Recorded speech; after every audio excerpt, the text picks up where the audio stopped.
రాష్ట్రంలో different weather కొనసాగుతోంది. పొద్దంతా ఎండలు దంచుకొడుతున్నాయి. 16 జిల్లాలకు రెయిన్ అలర్ట్ ఇచ్చింది వాతావరణ శాఖ.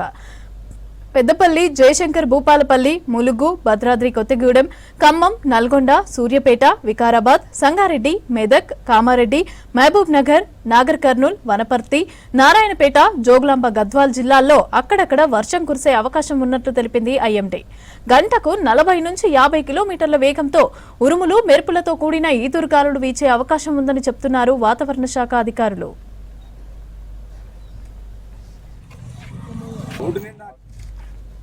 భద్రాద్రి కొత్తగూడెం జిల్లా దమ్మపేట మండలంలో ఇవాళ ఈదురుగాలులు అల్లకల్లోలం సృష్టించాయి. పలుచోట్ల కరెంటు స్తంభాలు విరిగిపడటంతో పాటు రేకుల షెడ్లు గాల్లో ఎగిరిపోయాయి. మామిడి తోటల్లో కాయలు నేలరాడటంతో రైతులకు తీవ్ర నష్టం కలిగింది. ఖమ్మం జాతీయ రహదారిపై భారీ చెట్లు నేల కొరగడంతో ట్రాఫిక్ జామ్ అయింది. ఇక రోడ్డుకు అడ్డంగా పడిన చెట్లను జేసీబీ సహాయంతో తొలగించారు పోలీసులు.